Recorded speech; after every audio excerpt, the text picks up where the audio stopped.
السلام علیکم، امید ہے آپ سارے فٹ فاٹ سے ہوں گے، خیریت سے ہوں گے۔ انصر آباد گیا تھا صبح صبح، تو سسٹر لوگوں کو گھر ڈھونڈ کے دینا تھا، تو پھر بس ریڈی ہوئے، میں اور میرا بنوئی جا رہے تھے مکان دیکھنے۔ پھر ہوا کچھ یوں ہے کہ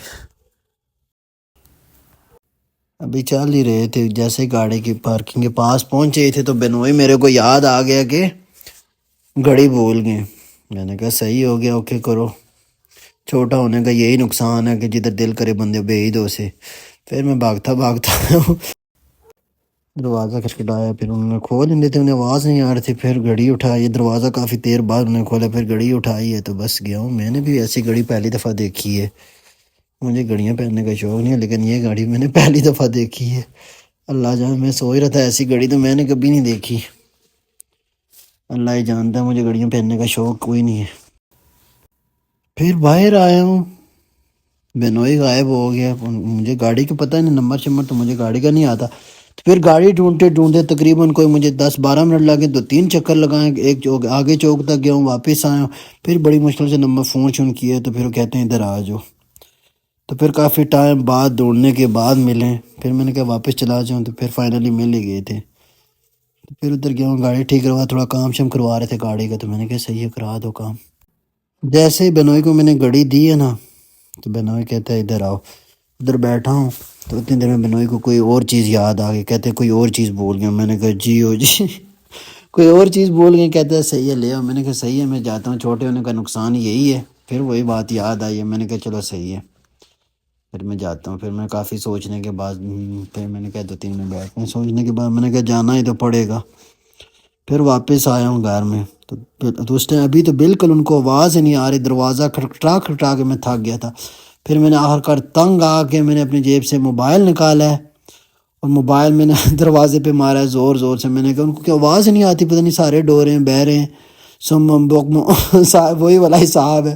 تو پھر انہوں نے جا کے کھولا، انہیں آواز آئی ہے، پھر اینک لے کے آیا ہوں۔ اینک میں نے کہا چیک کرتے ہیں اینک کیسی ہے، نظر کمزور کی ہے، دور کی ہے، کیسی ہے لیکن صحیح لگ رہی ہے۔ اللہ معاف کریے، دے کے تو بندہ کہیں ٹکر مار سکتا ہے، سیدھے چلتی چلتی گاڑی کے ساتھ بھی بندہ ٹکر مار سکتا ہے۔ تو پھر کافی دیر کے بعد پھر گاڑی ٹھیک ہو گئی، پھر کافی دیر انتظار کرنے کے بعد گاڑی ٹھیک ہوئی ہے، پھر نکلیں۔ پھر جیسے آج لوکیشن لگا کے آ رہے تھے، لیکن ایک بات میں آپ لوگوں کو ایک مشورہ دیتا ہوں، میری بات یاد رکھنا، نصیحت ہے میری آپ سب کو، کہ اگر آپ کہیں بھی مکان دیکھنے جاؤ نا، اللہ معاف کرے کہ وہ بہت ہی ذلیل ہی ہیں سچی میں، سیریسلی، کہ انہوں نے پہلے بتایا کہ پہلے کہتے ہیں ادھر آ جاؤ، یہ ہے، پھر ان کے جب پاس جاتے ہو نا تو وہ پھر ڈرامے کرنا شروع کر دیں، کہتے ہیں کہ یہ اتنے کا، وہ بہت سڑک سے بہت دور ہے، وہ بہت دور ہے، آپ دیکھنا چاہتے ہیں، بندہ پہلے اتنے دور سے آتا ہے، آپ پہلے بتا دو اتنے دور ہے، اتنا بندہ کھجل خوار ہو کے دور سے آتا ہے، تو پھر جب پاس پہنچتے ہیں تو وہ ڈرامے کرنا شروع کر دیتے ہیں۔ اس لیے میری نصیحت آپ سب کو کہ جب بھی آپ کہیں مکان دیکھنے جاؤ نا، تو پہلے ان سے سب کچھ کنفرم کر کے، اوکے کر کے، تو پھر جانا، نہیں تو بس ایویں کھجل خوار ہی ہوگے۔ ویسے کھجل خوار ہوں گئے، کھجل خوار ہوتے ہوئے واپس آئیں، ایویں ٹائم ضائع کیا انہوں نے۔ اللہ ان کو ہدایت دے، ہدایت کیا دے گا، ہدایت کا بھی ایک ٹائم ہوتا ہے، لیکن ان کو ہدایت نہیں ملے گی۔ لیکن پلیز آپ سب کے لیے یہ اچھا مشورہ ہے میرا کہ جب بھی آپ کہیں مکان دیکھنے جائیں نا، تو ان سے پہلے سب کچھ پوچھ لیں، جو پراپرٹی ڈیلرز ہوتے ہیں۔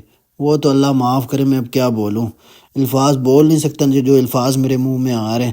آپ سمجھدار ہوں گے، سمجھ گئے ہوں گے کہ میرے منہ میں کیا آ رہا ہے۔ باقی ملتے ہیں اگلی ویڈیو میں، تب تک کے لیے اللہ حافظ، تھینک یو۔